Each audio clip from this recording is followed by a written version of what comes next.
Okay. Hi, everyone. My name is Roxanne Jones. I'm the Vice President of Global Programs for Global Care Force. We are pleased to have Dr. Gail Hacker on with us today for Volunteer Voices. Dr. Hacker has been on 2 deployments to Ukraine, one just recently. And so, Gail, thank you so much for your time today, for taking time out of your busy schedule to speak with us today. So, if you could just tell us a little bit about yourself, where you're from, your day job or no day job now that you're retired, whatever you'd like. Okay, I'm a family physician. I've been in practice for about 40 years and retired from clinical practice a couple of years ago, but I'm now volunteering as the medical director of our HIV Alliance here in town, where we do a lot of, well, obviously HIV care, but we're starting to do a lot of street outreach, working with our unhoused population. Um, that's what I do here, and I've been to Ukraine 4 times now, 2 times with Global Care Force. Nice. And so, where is here? Where do you live? Oh, that's a good question. Eugene, Oregon. We've been here for 25 years. I was in practice in Washington for about 15 years before that. Wow. And what made you decide to volunteer with Global Care Force? I wanted to go in country, and it appears Global Care Force is the only organization sending American physicians into the country. I went with another group a couple of years ago that we went to Poland, but it wasn't the same experience. And I really wanted to return to Ukraine. I was in Ukraine originally as a volunteer in 2001, helping them restructure their healthcare system after the fall of the Soviet Union. And I've always wanted to go back and work there again. And Global Care Force gave me the opportunity to go back. Wonderful. And so you were just there just a couple months ago or less. Last month. Yes. So can you tell me what it was like for you? This was an intense trip, more intense than the one last February. Oh, there's our crew. In Um, what way was it more intense? well, for one, we heard air raid sirens at least 3 times a day and once at night, which always kind of is startling for those of us who aren't used to hearing that every day. Unfortunately, the people who live in Ukraine do live with that every day. Um, and usually we get one in the middle of the night too, because there's nothing like sleep deprivation to make you go a little bit crazy.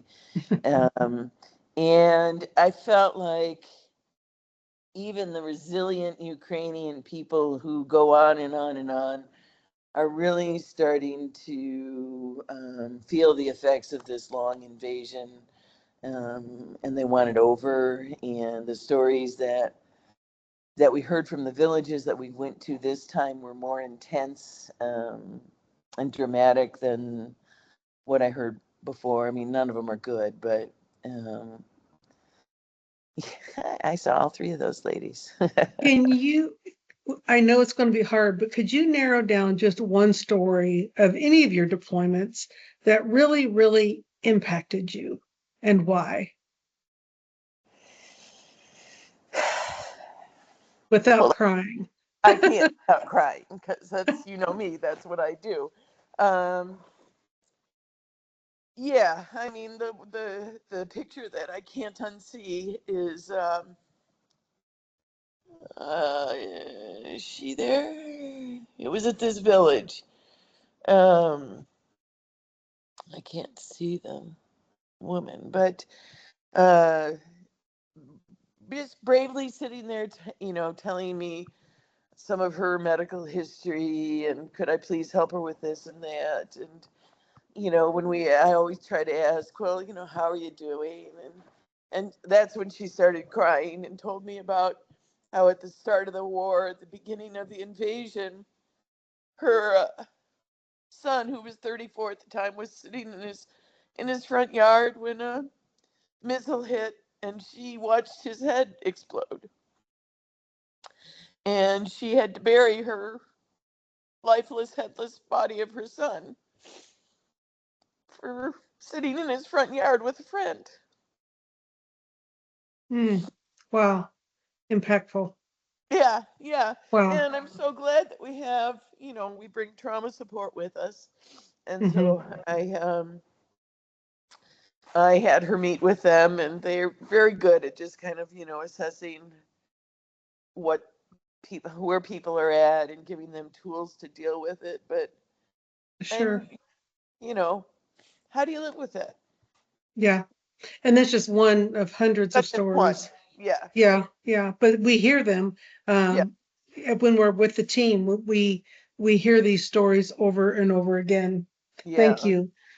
This Our little guy teams here, could, this dog here uh-huh. that you're showing the picture of, Tell me he the has, story. huh? Tell me the He's got a story. completely non-functional I think it was his right leg. And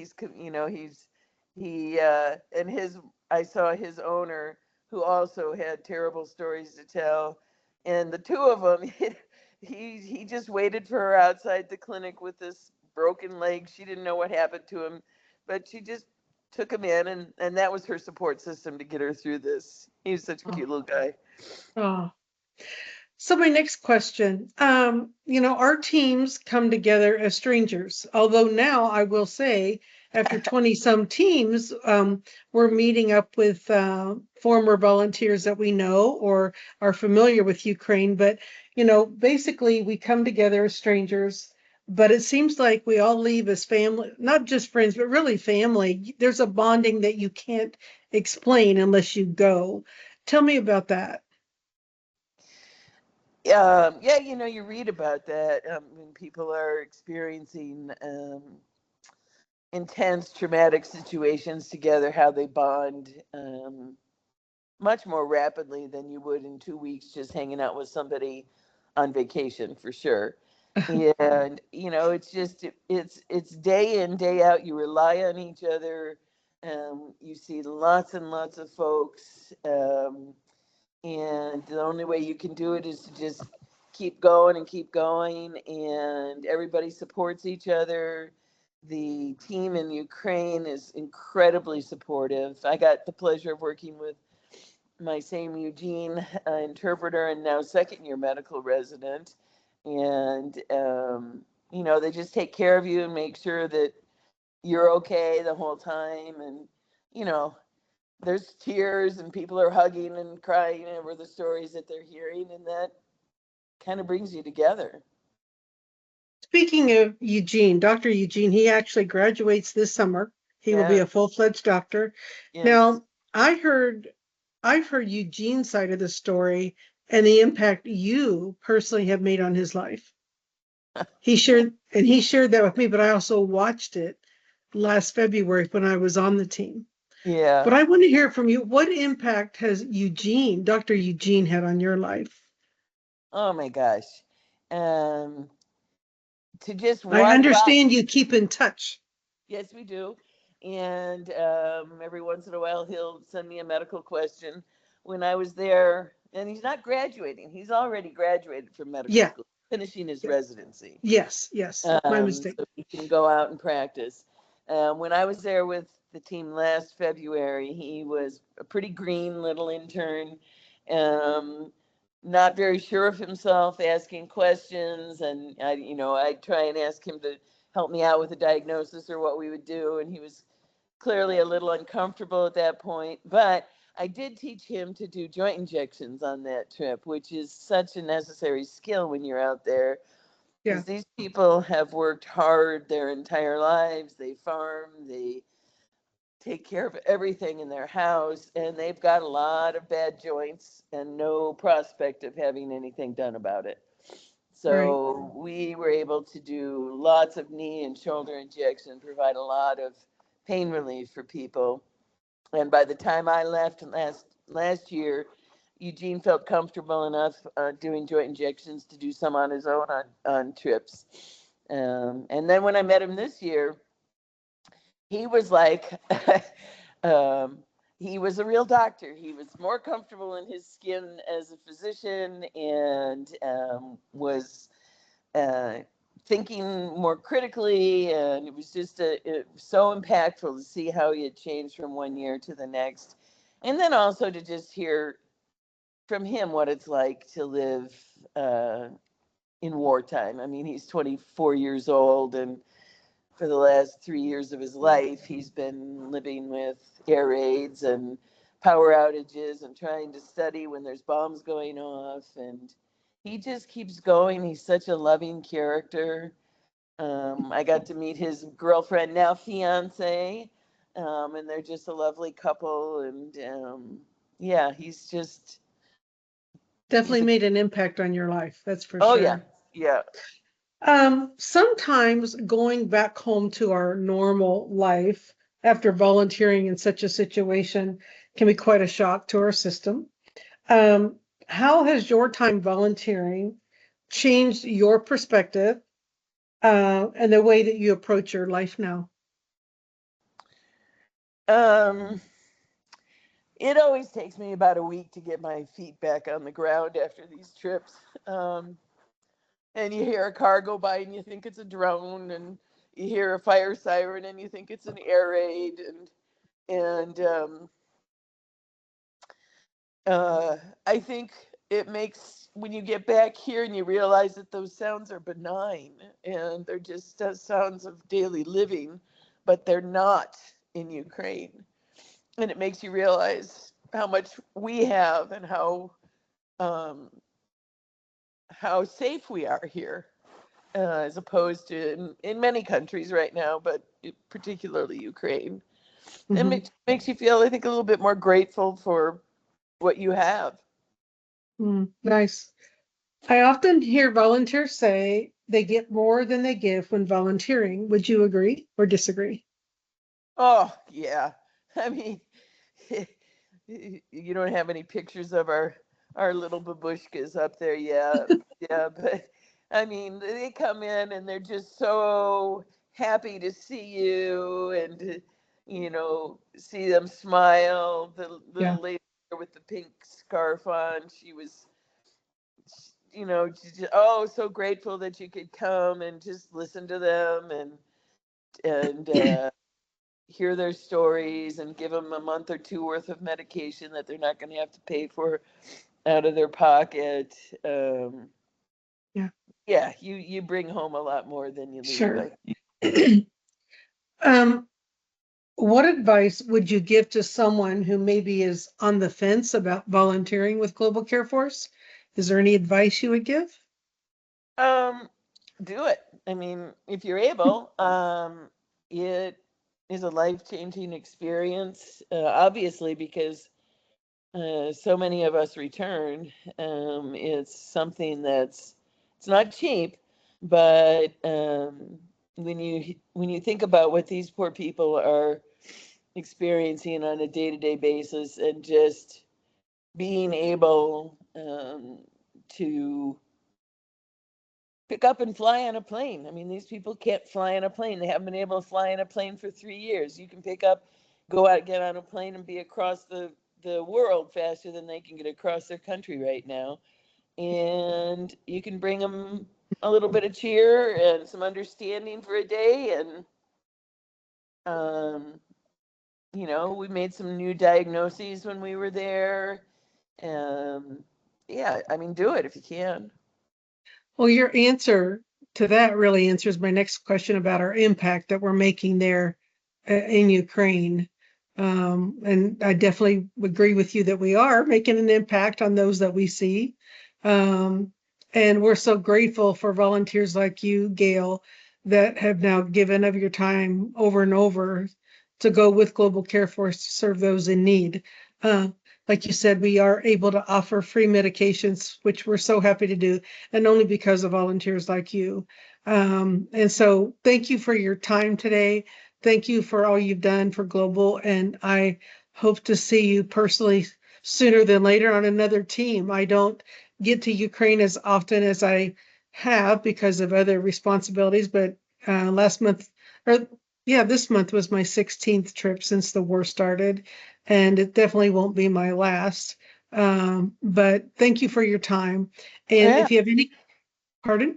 I said, yes, of course. If anybody's on here and has any questions or answers, you can ask now, or feel free to contact me at Roxanne, Roxanne, at globalcareforce.org.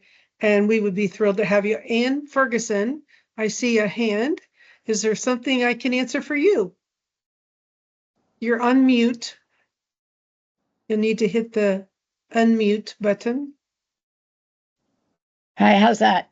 Am I Hi, unmuted Ann. now? Thank you. Thank you for joining us today. What can I do for Sure. you? I'm curious about the makeup of the team that you went with, Dr. Hacker. We were a little on the shy side. We were busy. There was me and a PA seeing patients, and we had one RN who worked like 10. And we saw over 300 patients in the 5 days that we were Wow. around. And also trauma care. You had a trauma care person. That's right. We had a trauma care person. Yeah. And then it's handy that our interpreters were both, two of them were medical residents and one of them was a physical therapist. So they know the lingo and it's a lot easier to talk with people like that. But we saw, I would say, I think our busiest day we saw 70. I think you saw 101 was your highest day. Did we do? Yeah. Wow. Yeah. It was busy. Yeah. What kind of Get a little frustrated. They were like, at one point I had to go out and say through the interpreter, we're sorry, we're running slow today. There's only 2 of us doctors, but we won't leave until everybody is seen. And that seemed to, calm people down. Yeah. Wow. Yeah. We never leave anybody unseen. Yeah. What kind of supplies did you take with you? Did you take all the medications with you? Yes, that was. No. Oh, we don't take them. We purchase them in Ukraine. But yes, we take myself. all. Yeah. Yeah. No, Yeah. me myself, I brought my stethoscope and an otoscope, and my own supplies. Yeah, that was the only 2 medical supplies I brought from home. We purchase everything in country, and so you just volunteers going, just pack your personal items in like a carry-on size suitcase. Yeah. But yes, you do bring medications to the sites that that Global Care Force purchases. Yeah. And how did you find the fundraising activity to do this? Was that difficult for you, or? I actually didn't do any fundraising. I just went ahead and paid for it. I put aside a certain amount of money each year for donations, and this is my big one. So Okay. Brenda Poor is on. Thank you. She's director of marketing. We don't have anybody from development on here, but Brenda might be able to help you in that respect. Hi, Ann. Yeah, I'm happy to help you go about that. I've been able to help several volunteers in terms of getting some media support, and I also have some other ideas of how you can get fundraising started and stuff. So I'm happy to have a conversation with you anytime on how I can help you get started. We have a whole toolkit, we call it, Ann, for any of our volunteers that are deploying to assist them in the fundraising process. And our folks in the development department will reach out to you personally and assist you in any way they can. Are you considering going on a trip, Ann, or are you already signed up for one? No, I'm considering. I kind of wanted to start with one of the Missionaries of Charity sites. I'm not retired till the end of June, so. Okay, soon. That's great. What do you do? I'm sorry? What's your training? Well, as a matter of fact, I'm a nurse who's been doing HIV care like yourself for the last 35 years. So Wow.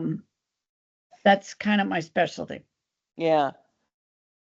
Well, I haven't actually been doing HIV care until I retired from family medicine, and now I'm their medical director, so I don't actually see patients Primarily, I oversee things a lot, but it is an interesting field for sure.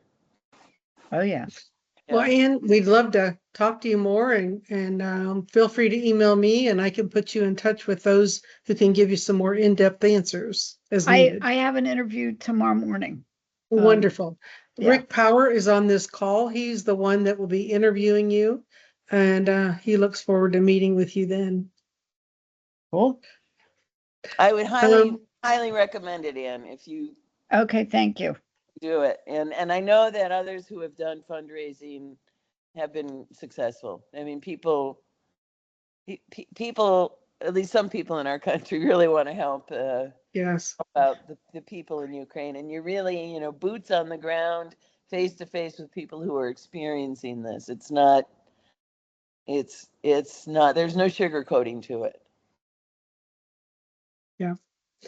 Well, thank you, Dr. Hacker. Gail, you've become my friend and not just a volunteer. As all my volunteers, I love them all, and we're so grateful. Here's some information. Again, our website, social media posts, my personal email. Feel free to get in touch with us for further questions.